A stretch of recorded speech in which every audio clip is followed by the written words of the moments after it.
হযরতুল আল্লাম শহীদ মরহুম আল্লামা দেলওয়ার হোসেন সাঈদী রহিমাহুল্লাহ ওনার স্মৃতি বিজড়িত আজকের এই ঐতিহাসিক প্যারেড ময়দানের তাফসিরুল কোরআনের প্রোগ্রামে সব আছে।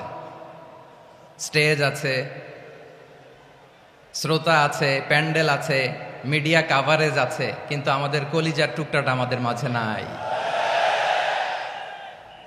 আজকের এই প্রোগ্রামে আলোচক হয়ে এই চেয়ারে আমি না বসে ওই শ্রোতাদের কাতারে বসে যদি আমাদের আল্লামার নুরানি চেহারার দিকে তাকিয়ে ওয়াজ শুনতে পারতাম, আমাদের হৃদয়টা ঠান্ডা হয়ে যেত, আমাদের তৃষ্ণার্ত হৃদয় শান্ত হতো। সব আজকে আছে, কি যেন নাই, ঠিক কিনা বলেন?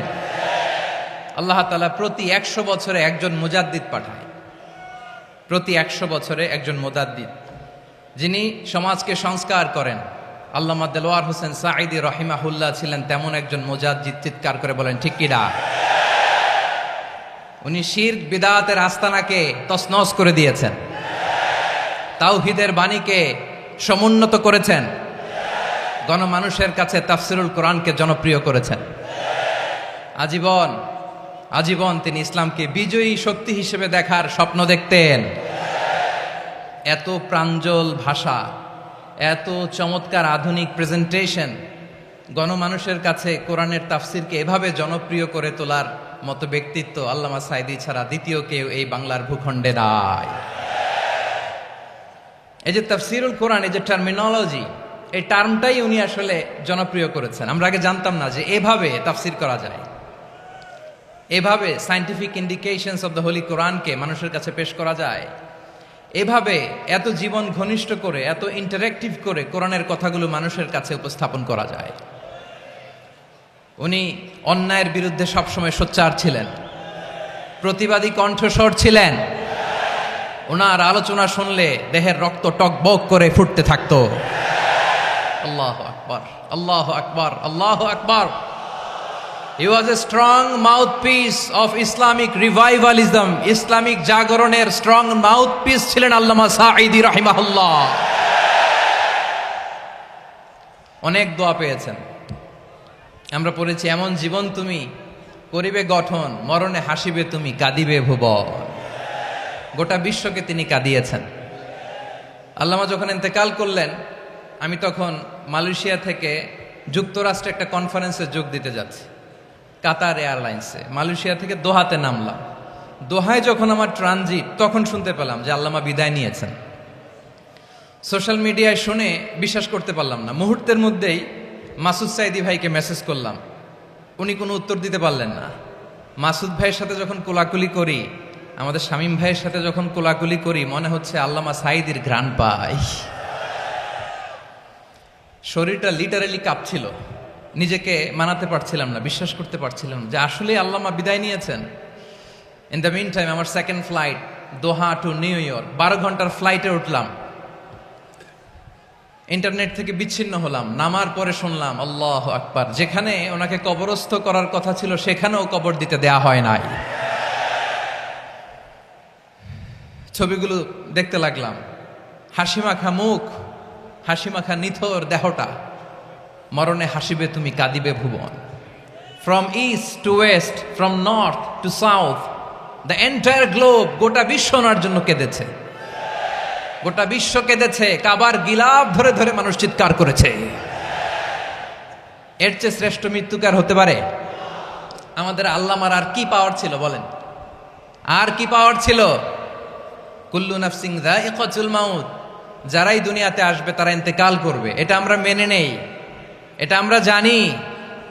কিন্তু অবাক করা বিষয় হচ্ছে আমরা আজও জানি না আমাদের আল্লামার মৃত্যু কি স্বাভাবিক হয়েছে নাকি এটা পরিকল্পিত মেডিকেল কিলিং ছিল। এটা যে পরিকল্পিত মেডিকেল কিলিং ছিল এটা ধারণা করার পেছনে অনেক কারণ আছে। তিনি আধিপত্যবাদের বিরুদ্ধে সোচ্চার ছিলেন, ফ্যাসিবাদের বিরুদ্ধে সোচ্চার ছিলেন, রাজনৈতিক প্রতিহিংসার শিকার ছিলেন। এজন্য এটা মেডিকেল কিলিং হতে পারে এ ধারণা আমরা করতেই পারি। আওয়াজ করে বলেন ঠিক কি না? যেই সময়টা আমরা কাটাচ্ছি এত সুন্দর সময় বাংলাদেশ আর পাবে না। আমাদের জন্মের পর থেকে এরকম চমৎকার সময় আমরা পাই নাই। এটাই আসল সময়। আমরা ইন্টারিম গভর্নমেন্টের কাছে দাবি জানাই, উচ্চতর তদন্ত কমিটি করে এটা কি হত্যাকাণ্ড ছিল নাকি স্বাভাবিক মৃত্যু ছিল, এই রিপোর্ট গণমানুষের কাছে প্রচার করে জানাতে হবে। এই দাবির সাথে কি সবাই আপনারা একমত? কারা কারা একমত হাত তুলে দেখান।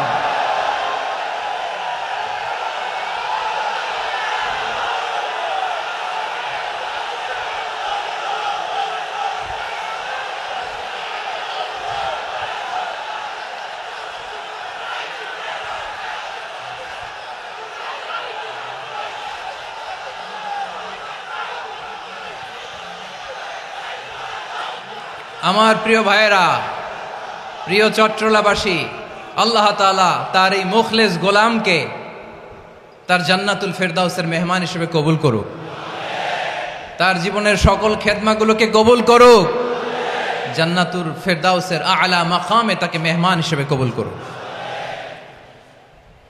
আল্লামা শহীদ দেলোয়ার হোসেন সাঈদী রাহিমাহুল্লাহ, উনি ছাড়াও এই ঐতিহাসিক ময়দানে কথা বলেছেন আল্লামা লুৎফুর রহমান রাহিমাহুল্লাহ। চলে গিয়েছেন আমাদেরকে ছেড়ে। তিনি বলতেন, ইনশাল্লাহ মিজান আবার আসবে। হুজুর আমি তো আসলাম, আপনি তো আমাদেরকে ছেড়ে চলে গেলেন। আল্লাহু আকবার, আল্লাহু আকবার, আল্লাহু আকবার। গলায় কোনো সুর ছিল না, সুর দিয়ে কথা বলতেন না, কিন্তু এত চমৎকার শব্দের বুনন, এত চমৎকার প্রেজেন্টেশন, এত চমৎকার ভাবে ঐতিহাসিক বর্ণনাগুলো তিনি উপস্থাপন করতেন। মন্ত্রমুগ্ধ হয়ে আমরা আল্লামা লুৎফুর রহমানের কথা শুনেছি। আমরা হযরতুল আল্লাম লুৎফুর রহমান রাহিমাহুল্লাহর জন্য এই বিশাল ময়দান থেকে দোয়া করছি, আল্লাহ তাআলা তুমি তোমার এই খাদেমকে জান্নাতের মেহমান হিসেবে কবুল করে নাও। আরো অনেক আল্লামারা এখানে কথা বলেছেন, বিশেষ করে বাইতুল শরফের মরহুম পীর সাহেব হুজুর থেকে শুরু করে আরো যারা যারা তারকাতুল্য ওলামায়ে কেরাম এই চট্টগ্রামের ময়দানে কথা বলেছেন, আলো ছড়িয়েছেন। আমরা এই লক্ষ লক্ষ তাওহীদি জনতাকে নিয়ে তাদের জন্য দোয়া করছি, আল্লাহ তাআলা ওনাদের জীবনের সকল ভুল ত্রুটি ক্ষমা করে দিয়ে তাদেরকে জান্নাতুল ফেরদাউসের মেহমান বানিয়ে নিক।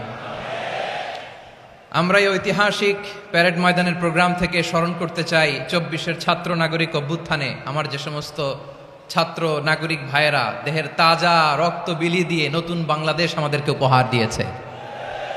বিশেষ করে আপনাদের এই চট্টগ্রামের শহীদ ফয়সাল, শহীদ ওয়াসিম সহ সকল শহীদকে আল্লাহ তাআলা কবুল করুক। আমরা সবাই পড়ি আমিন। প্রিয় ভাইয়েরা, আমি নগণ্য একজন কোরআনের ছাত্র, এত বিশাল মঞ্চে এত বড় প্ল্যাটফর্মে কথা বলা আমার জন্য সাজে না। তারপরও আমাদের মুরব্বীরা আমাদের ডানে বায়ে বসে আছেন, ওনাদের আদেশ ক্রমে, ওনাদের অনুমতি ক্রমে কিছু কথা আজকের এই ঐতিহাসিক প্রোগ্রামে আপনাদের সামনে উপস্থাপন করার চেষ্টা করব। ওমা তৌফিক ইল্লা বিল্লাহ। প্রিয় ভাইয়েরা, 5 দিন ব্যাপী এই তাফসিরুল কোরআনের প্রোগ্রামে অনেক ওলামা হযরত কথা বলেছেন। যারা কোরআন সুন্নাহ থেকে আমাদেরকে কোরআনের কথাগুলো শোনালেন, আমরা যেন সেগুলো আমল করতে পারি, আল্লাহ আমাদেরকে তৌফিক দান করুক। শুরুতে আমাদের নিয়তটাকে খালেস করে নেওয়া দরকার। এই যে গ্যাদারিং, এই যে হিউজ শোডাউন, এগুলো যদি আমাদের নিজেদেরকে পরিবর্তন না করে তাহলে এতে কোনো লাভ নাই। জোরে বলেন ঠিক কিনা? এই প্রোগ্রাম যদি আমাদের জীবনকে পরিবর্তন করে, আমাদের চিন্তার ডিএনএ কে চেঞ্জ করে দেয়, তাহলেই চট্টগ্রামের প্যারেড ময়দান সার্থক। আসুন আমরা চিন্তাকে খালেস করে নেই। আমরা সবাই নিয়ত করি যে যতটুকু কথা আমরা কোরআনের আলোকে শুনবো, আমলের নিয়তে শুনবো ইনশাআল্লাহ। বলেন সবাই।